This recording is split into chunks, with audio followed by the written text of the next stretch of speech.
la notion de structure porteuse en architecture est essentielle pour comprendre comment les bâtiments sont conçus et construits. Imaginez une symphonie complexe de forces, de matériaux et de conceptions qui se combinent pour créer des espaces habitables et fonctionnels. Elles sont responsables de la stabilité, de la résistance aux forces extérieures telles que le vent, les séismes et les charges verticales telles que les étages, les murs et les toits. Pour ce faire, les architectes et les ingénieurs utilisent une variété de matériaux tels que le béton, l'acier, le bois et la maçonnerie, chacun ayant ses propres propriétés et avantages. La compréhension de la structure porteuse en architecture est donc cruciale. Cette notion est profondément liée à la distinction entre l'infrastructure et la superstructure. L'infrastructure est la partie invisible, la fondation cachée sous la surface. C'est ce qui supporte la charge du bâtiment, transférant habilement le poids vers le sol.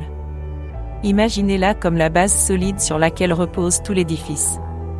Cela inclut les fondations profondes, les pieux, et les dalles de béton qui assurent la stabilité. D'un autre côté, la superstructure est ce que nous voyons, la partie visible du bâtiment. Elle comprend les murs, les fenêtres, les toits, et tous les éléments architecturaux qui définissent son apparence et sa fonction. La superstructure est soutenue par l'infrastructure, elle ne peut pas exister sans elle. La structure porteuse est le lien entre ces deux mondes. Elle est la charpente interne de la superstructure, capable de supporter les charges verticales et horizontales. Les piliers, les poutres, les colonnes et les murs porteurs font partie de cette structure.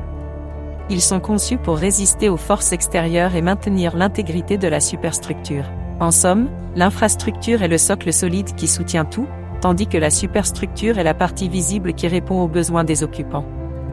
La structure porteuse est le maillon crucial qui assure la cohérence entre ces deux éléments, faisant de chaque bâtiment une œuvre d'art fonctionnelle et sécuritaire.